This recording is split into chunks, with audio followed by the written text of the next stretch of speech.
Margaret Beaufort is arguably the great winner of the Wars of the Roses. Certainly she is one of the few to have lived through the war in its entirety, and as such became the matriarch of the House of the Tudor. Mother to Henry VII, she is an ancestor to every British monarch since Henry VIII. But though she existed in the same world as Marguerite of Anjou, Elizabeth Woodville and Anne Neville, she is rarely seen as exciting as them. She never wore a crown, and by the time she held substantial power, she was a woman in her 50s. Instead, she is usually depicted as the mother-in-law from hell, a meddler and a jarring mix of pious and power-hungry. Margaret was born in the spring of 1443 to John Beaufort, Duke of Somerset, and Lady Margaret Beauchamp. Via her father, she had strong blood connections to the royal house of Lancaster, then led by the 21-year-old King Henry VI. John and the King were second cousins. 5 years before her birth, John had been released as a prisoner of war in France, where he had languished for no less than 17 years. Captured as a teenager, he returned to England at the age of 35, where he quickly married and lapped up as many financial rewards as he could. Among them was a request from the king's government to lead an army in France to support the defence of Aquitaine, which was sweetened with money and an elevation from an earldom to a dukedom. Reluctant to leave home, he delayed his departure for months, not arriving in France until after the birth of his first child, Margaret. Just as Margaret reached her first birthday, John was dead. Ever since, rumours have swirled that it was suicide, though the Beauforts always maintained he contracted an illness abroad. John's dukedom passed to his younger brother, Edmund, but the bulk of his wealth was left to his only child. Thus, before Margaret could walk or talk, she became one of England's greatest heiresses and a sought-after prize on the marriage market. Not a bad lot for a woman in the 15th century, and, as we will see, the defining characteristic of her adult life. Margaret's first years were overseen by her mother, Margaret Beauchamp, who would have been in her early 30s when her daughter was born. Her marriage to John had been her second. Her first marriage to Sir Oliver St. John had ended with his death in 1437 and produced 7 children. Her attractiveness to John when he returned from France the next year was the inheritance she had come into in 1421. Like her daughter, she was independently wealthy. Before her father's death, Margaret had been made a ward of none other than the king himself, who personally brokered her first marriage while she was still in the cradle. Wardship of her lands was gifted by the king to one of his closest advisers, William de la Pole, Marquess of Suffolk, who was then in the midst of arranging the king's own marriage to Marguerite of Anjou. William had one son, John, roughly a year older than Margaret, and the marriage of the 2 children provided them with a hefty fortune and the merging of 2 respectable families. Little is known of Margaret's childhood, save that she appears to have been close to at least some of her half-siblings and was likely given a decent education. When she was around 4, her mother remarried again to Lionel de Wells, 6th Baron Wells, by whom she had one son, John, in 1450. 1450 was a turning point for Henry VI. Nearly 30 years into his reign and 5 years into his marriage, he had no children, and the French territory gained by his father was slipping rapidly through his fingers. The man held responsible for this latter issue was William de la Pole, now Duke of Suffolk, and by the early weeks of the year, it was clear Parliament was going to bring charges against him. Hastily, he solidified the marriage between his son and heir with Margaret, making her a bride before her 7th birthday. By May, Suffolk was dead, murdered on a ship leaving England to deliver him to his banishment. Margaret's link to John de la Pole, thus, was no longer desirable to her mother and stepfather and, given the children's ages, very little about either's life changed. Both remained in the custody of their respective mothers, and, quite likely, there was little recognition of Margaret's marriage in her household. Later in life, she herself failed to acknowledge it.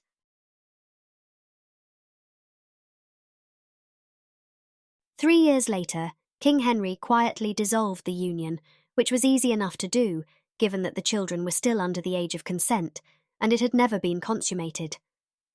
He had a better bridegroom in mind for the young heiress, his own half-brother, Edmund Tudor, Earl of Richmond. He granted Margaret's wardship to Edmund and Jasper jointly, and she was likely intended to marry Edmund from the outset.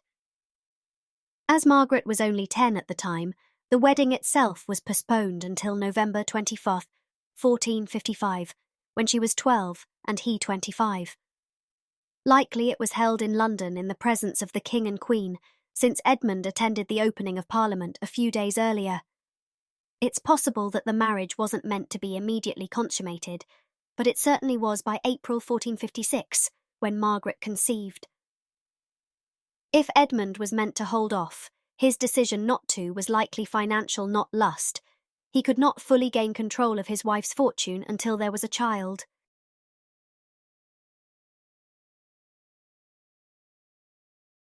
By then, Margaret had left England and her mother's household, following Edmund to Wales, where he had been ordered by Henry to defend the border. By June 1456, Edmund and his men had successfully quashed most of the Welsh rebels. However, the Duke of York, the same man who feuded with Margaret's father back in 1443, was by then a thorn in Henry's side and sent an influx of men under William Herbert that August. They seized Carmarthen Castle, where Edmund was staying, imprisoned him and left him behind as they moved on in an attempt to take control of South Wales. Edmund was released in November. However, he had grown dangerously ill while in captivity, likely of the plague, and died soon after. Margaret was 13, pregnant and a sitting duck in the middle of Wales. Margaret travelled hastily to Pembroke Castile, where her brother-in-law, Jasper, had moved upon hearing of his brother's death. The bulk of Edmund's fortune passed on to Jasper. However, his title, Earl of Richmond, was bequeathed to his posthumous son, who was born on January 28, 1457. We don't know the specifics, but the traditional narrative is that in addition to her youth, Margaret was small for her age, and childbirth was so physically traumatic that it left her incapable of bearing any more children. Certainly that makes a certain amount of sense. After all, she seemingly conceived Henry without difficulty a few months after marriage, and despite 2 more husbands, there are no further records of pregnancies or births, much less additional children. Still, it's worth noting that we have no idea what Margaret's actual experience was, nor do we know what she thought of Edmund or the realities of their married life.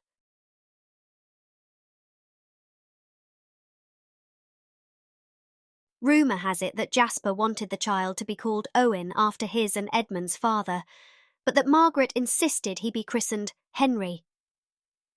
In one version of the story, the infant was in fact bestowed a Welsh name in honour of his Tudor heritage, until his mother changed her mind, and insisted he be given an English moniker. With hindsight, of course, Margaret seems very prescient. More likely, she was well aware that her future as a young widow was dependent on the goodwill of the king, and she wanted to underline her and her son's relationship to him. As Margaret recovered from childbirth, she spent the winter at Pembroke Castile with Jasper and Henry, but she wasn't given much time. Jasper knew it was important to find Margaret another husband, and he landed on an alliance with the Stafford family. He befriended the enormously powerful Duke of Buckingham, and in March he and Margaret travelled to his manor home of Greenfield near Newport. At some point during the trip, it was decided that Margaret would marry his second son, Sir Henry Stafford. Buckingham's eldest son, Humphrey, was already married to Margaret's cousin. Unfortunately, we have no idea what our Margaret thought of remarrying so quickly, but there's a good chance that she and Jasper were in alignment that the best thing she could do for her son was offer him stability and another protector. Given the political chaos unfolding, it was safer to make the choice herself than run the risk of having it be made for her.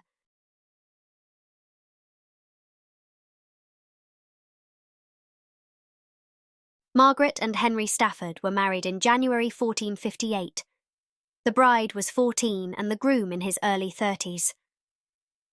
The wedding is believed to have taken place at Maxstoke Castle in Warwickshire, a residence owned by Buckingham, and from there the couple split their time between a number of manors, including Bourne Castle in Lincolnshire.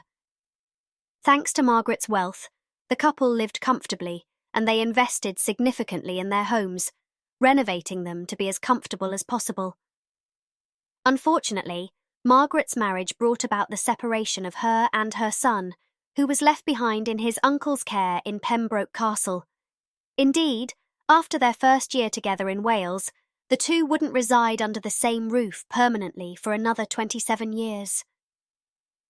Margaret's love for her son, however, shouldn't be questioned. She and Stafford visited him at Pembroke frequently, and she kept a close eye on his care. This likely foretold a relatively peaceful few years for Margaret on the home front. Politically, it was a minefield. Physical fighting had first broken out between the houses of York and Lancaster in May 1455 at the First Battle of St Albans, which had taken the life of Margaret's uncle, Edmund Beaufort.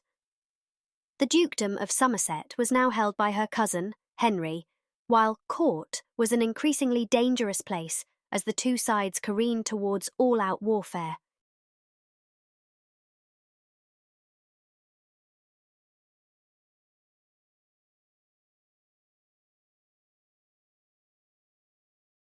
Buckingham and his sons fought at the First Battle of St Albans, at which the eldest, Humphrey, was badly wounded. In May 1458, some 4 months after Margaret wed the younger brother, Humphrey died, predeceasing his father. It may have been as a result of his wounds, or possibly an unrelated illness. In theory, the dukedom of Buckingham would have then passed to Margaret's own husband upon the death of her father-in-law.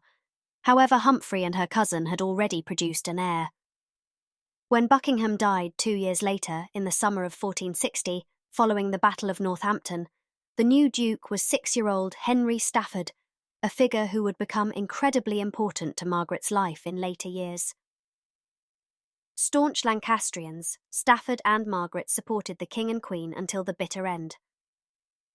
In March 1461, Stafford fought alongside the Lancastrians at the Battle of Towton, and thus found themselves on the losing side when York's son was proclaimed King Edward IV just days later, and King Henry, Queen Marguerite, and Prince Edward took flight. On June 25th, Stafford capitulated to the Yorkists and received a royal pardon from the new king, Margaret wrapped up in the amnesty. Jasper, however, did not, beginning the life of a nomadic exile that would take him through Wales, Scotland, eventually the continent. As for 4-year-old Henry, he had been left behind at Pembroke Castle, likely because Jasper assumed it would hold against a Yorkist siege. In fact, it fell that summer, coming into the possession of the very man Jasper held responsible for Edmund's death, William Herbert. Edward IV kept Herbert in South Wales, likely seeing him as the Jasper Tudor of his own reign. He elevated him to the peerage shortly after coming to the throne, and, in March 1462, Herbert paid the crown for Henry's wardship. Henry, alongside the fatherless Henry Percy, Earl of Northumberland, was then moved to Herbert's estate of Raglan in southeast Wales. Cared for by Herbert's wife, Anne Devereux, he was intended to marry Herbert's daughter, Maud, and was likely provided with the same comforts and amenities, if not better, than he had received at Pembroke.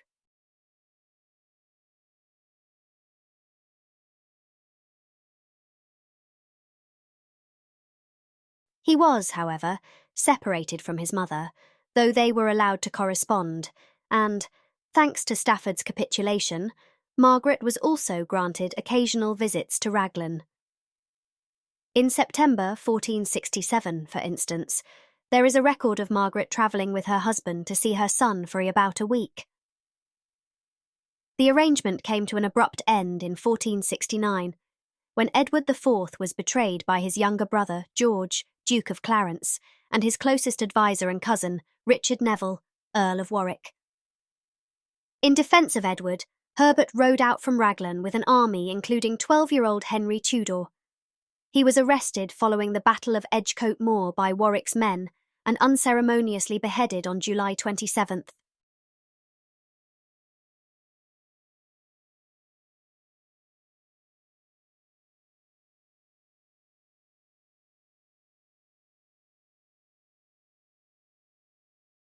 By the end of the summer, Warwick and Clarence were forced to give Edward up, and he returned to London in full glory. Warwick and Clarence were pardoned, but still viewed with suspicion. At this time, he made Stafford's younger brother the Earl of Wiltshire for his loyalty, but Stafford himself, who had met with Clarence alongside his Lancastrian wife, remained a mere knight. Warwick and Clarence rebelled again, this time forcing Edward IV into exile. By then, Jasper had joined the Lancastrian exiles on the continent. As such, he was crucial to the restoration of Henry VI in October 1470, and one of his first acts was to collect his nephew from Anne Devereux and bring him to London for the opening of Parliament. There, he was reunited with Margaret, who was determined to win her son back, his full inheritance now that the House of Lancaster reigned supreme.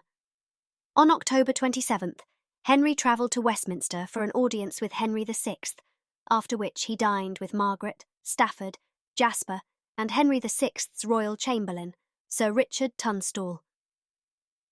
Sadly, we have no idea what was discussed, but it marked the brief intersection of the last Lancastrian reign with the first Tudor and of the great Tudor founders coming together some 15 years before their time had truly come. For the next 2 weeks, mother and son were reunited for first extended period since Henry's infancy. At the end of it, Henry returned to Wales, now in Jasper's custody. By the end of the year, Edward IV was back in England, and on April 2nd, Clarence was reunited with his brother, officially switching sides back to the Yorkists. 12 days later, Edward and his other brother, Richard, Duke of Gloucester, and William, Lord Hastings, went up against Warwick and his Neville kin at the Battle of Barnet. It was a Yorkist victory and ended in Warwick's death. Marguerite of Anjou arrived in England, unknowing, with Prince Edward and Anne in Neville just days later. Instead of returning to France, they pushed forward, and on May 4th, the House of Lancaster was finally and completely defeated at the Battle of Tewkesbury, and Edward IV again became king.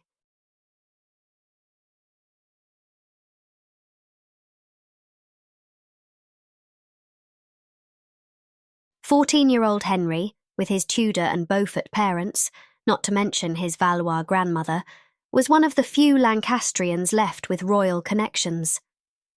He was also now old enough to be treated like the threat he was, and Edward IV and his brothers were well aware of him. On June 2nd, Jasper took Henry and set sail for France. There wasn't a game plan, save the need for preservation, and Jasper was confident King Louis would protect them, if for no other reason than to annoy King Edward. Unfortunately, wind blew them off course, and they ended up not in France but in Brittany. The setback would end up fortuitous, for Duke Francis II welcomed both earls to his court and treated them with honour, knowing full well they were valuable pawns against both England and France. It began a 14-year stay of life in an only occasionally gilded cage. Back in England, Stafford had been badly wounded in battle. Margaret sent servants to move him back to their residence at Woking. It was there on October 4th, 1471, that Stafford died. Margaret, twice widowed and the mother of an adolescent, was only 28. As when Edmund died, Margaret began plotting her next marriage almost immediately, anxious not to allow herself, or her fortune, to become a pawn of the crown. With Henry safe and abroad, and the House of York seemingly secure, she notably decided to cast her lot in with those in power. Likely, she thought it was the best way to secure her son's future by ensuring there was little suspicion around her. It also bought her proximity to those who could help. She decided on Lord Thomas Stanley, a man with close connections to the Woodville family, who already possessed one of the largest fortunes in England. Together, they were a formidable pair, which they likely well knew, their interest in one another fueled by ambition. On June 2, 1472, Margaret placed the estates of Devon and Somerset, which she had inherited from her father, in a trust with the direction that a separate estate of lands be created for Henry. 10 days later, she married Stanley. The marriage brought Margaret back to Edward IV's court.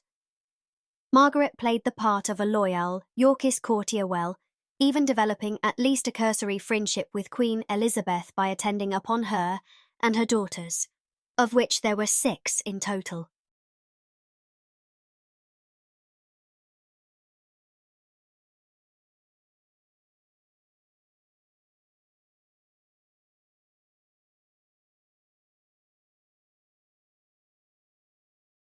By the 1480s, she was well trusted by the king and queen, despite Jasper and Henry's presence in Brittany. Throughout the second half of his reign, Edward negotiated with varying levels of intensity with Duke Francis to bring Henry home, a deal that would have entailed the young man's pardon and restoration to the earldom of Richmond. That it was a sincere wish is safe to assume, for the destruction of Lancaster in 1471 had brought Edward security.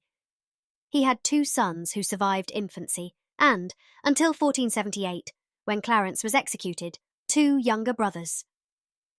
At this point, Margaret was not publicly positioning Henry for the throne, and indeed, there wasn't a path to it for him. On June 3, 1482, Margaret's mother, Margaret Beaufort, died, and later that month Stanley signed a document in the presence of his wife and King Edward that he would never interfere with Margaret's estates and that certain lands would be granted to Henry should he return to England and be in the king's grace and favour.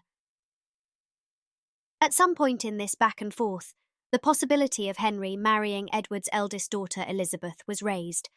However, if this was true, then it must have been dangled as a reward before 1475, the year in which she became betrothed to King Louis's eldest son, the Dauphin. On April 9, 1483, Edward IV died at the age of 40. He was succeeded by his 12-year-old son, Edward V, whose government was to be led by his uncle, Richard, Duke of Gloucester, until he reached his majority. Edward V and his siblings were branded bastards, and Queen Elizabeth's marriage declared illegal. Edward and his brother were lodged in the Tower of London.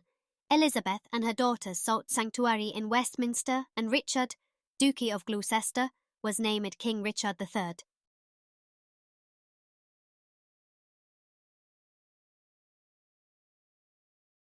Stanley had initially aligned himself with those that sought to protect Edward V's reign, but Richard decided to make his peace with Stanley, a decision that included consideration of the now 26-year-old Henry Tudor living abroad. On July 5, 1483, Margaret and Stanley met with Richard and his Chief Justice, William Hussey, to discuss a ransom debt she believed owed to her by the Orleans family in France.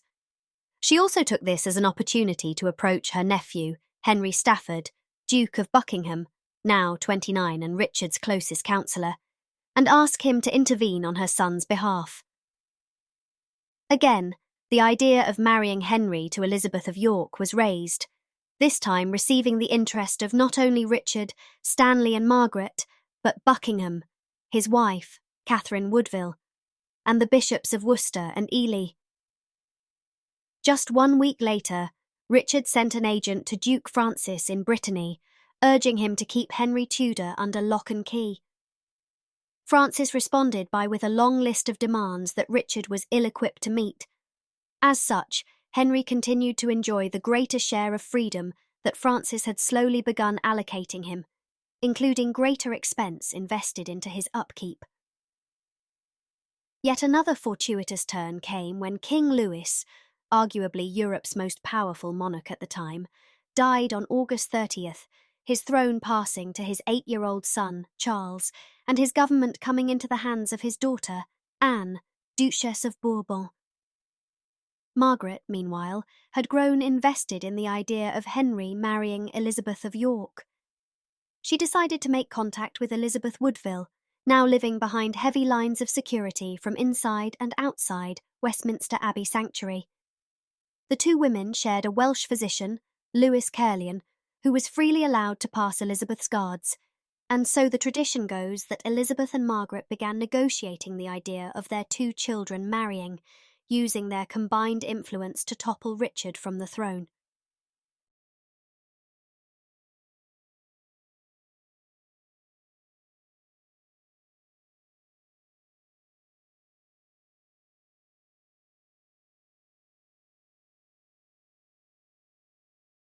If Margaret wanted Henry on the throne by this point, which it stands to reason, then in the time span of a year she had gone from trying to bring about his reconciliation with the House of York to wanting him to overthrow it. The X factor here is Edward V, for if he were alive, then it seems fair that the most reasonable choices for sovereign was Edward. With Edward dead, and Richard III presumably responsible, or at least perceived as such, then all of a sudden Henry Tudor has a viable means to taking the throne. All he has to do is depose an unpopular monarch and marry the beloved Elizabeth of York, daughter and sister of two slain Yorkist kings. It is for these reasons that Margaret is oftentimes accused of having a hand in the princes' deaths. It was to Margaret that news came that none other than the Duke of Buckingham was prepared to support Henry's claim. Buckingham joined Margaret and Elizabeth's rebellion. The first step was telling the man in question, so Margaret sent Henry frantic missives at Francis's court, ordering him to prepare an invasion. Luckily, Francis was prepared to support him. The deposition of Edward V had affected him personally, for Edward had been betrothed to his daughter. Unfortunately, the scale of the rebellion, which had garnered support from several nobles, was difficult to keep quiet. Richard learned of it, including Buckingham's involvement, on October 11th. Buckingham was arrested on October 31st and executed on November 2nd.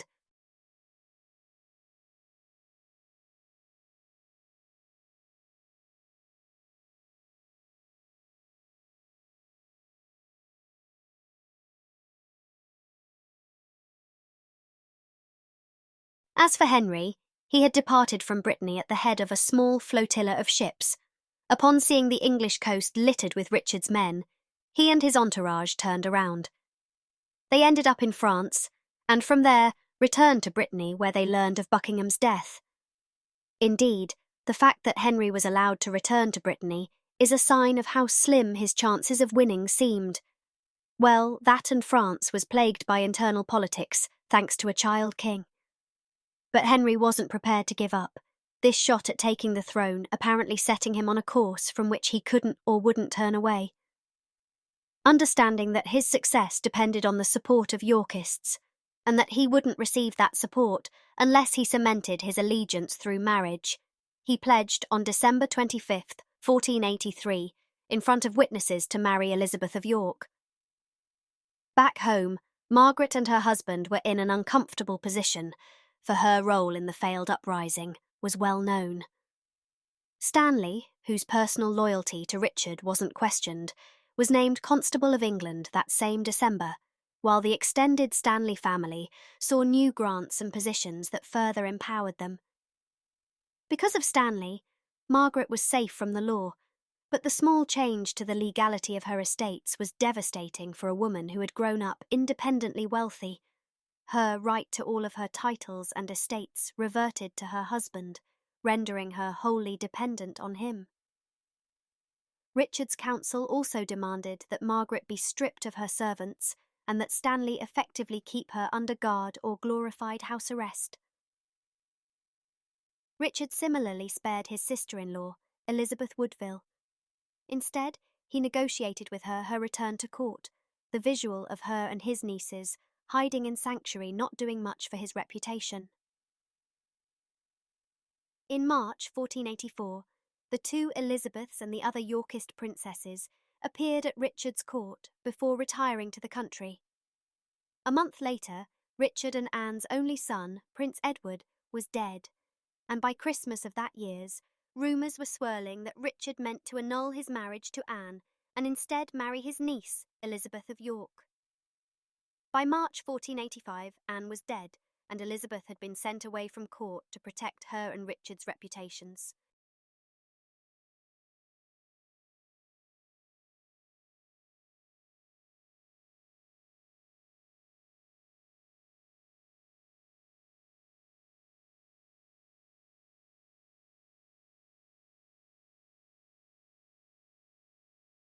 Yet another small twist here brought some irony for Margaret.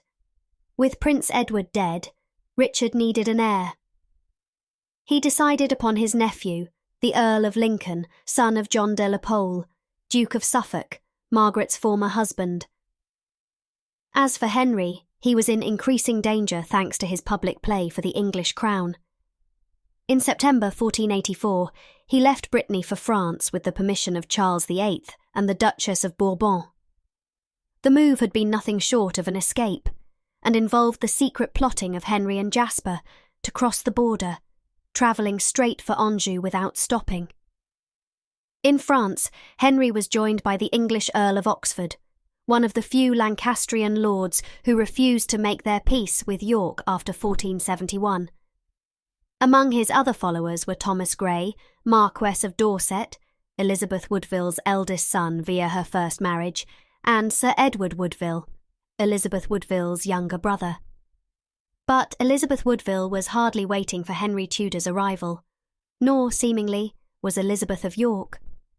When rumours of the younger Elizabeth's relationship reached Henry abroad, he had dismissed them with the cynical promise to marry her younger sister, Cecily, if that's what it took. The English were well aware of Henry Tudor's movements, and that he had been well received by the French. By the early summer, Richard and his government were preparing for an invasion, and so it was that Stanley opted to leave court, probably to keep his options open. Richard, not trusting Stanley or Margaret, decided to keep Stanley's son from his first marriage, Lord Strange, as an incentive for loyalty. On August 7th, 1485, Henry landed in Wales and began his trek east. Richard hastily summoned Stanley to his side, only to be refused. Instead, the man pleaded forgiveness, since he was suffering from the sweating sickness, an illness contagious enough it was unlikely a king would otherwise have insisted he come anyway. Lord Strange was arrested, and, while in custody, possibly under torture, he admitted that he, his father, and his uncle, Sir William Stanley, were working for Henry Tudor. Lord Strange, confident that his father would help him, promised that if he asked him to join the king, he would.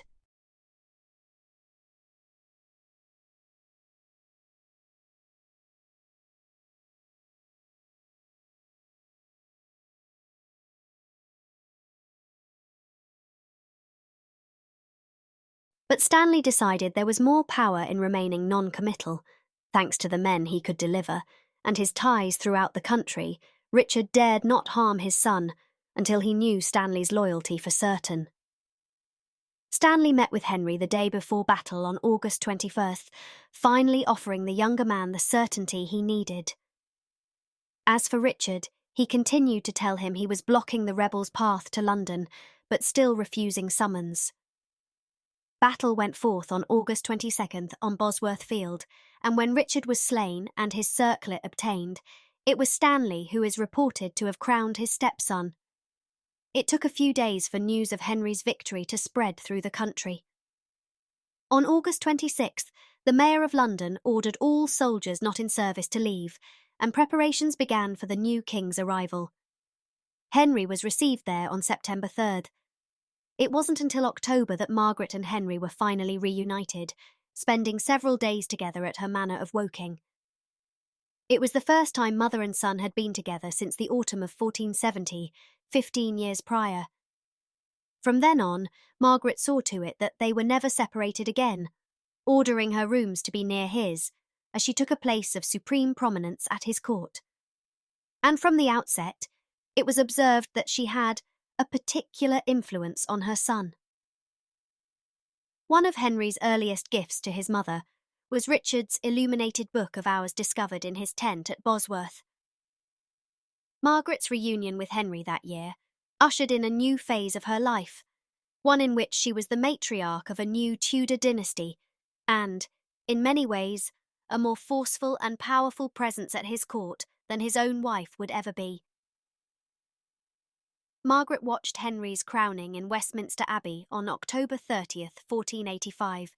It must have seemed worlds away from his birth nearly 29 years before, when she was a 13-year-old widow, wholly dependent on her brother-in-law at Pembroke Castle. Margaret would end up outliving her son for just a few weeks, overseeing the transition to her colourful and forceful grandson, Henry VIII, in 1509.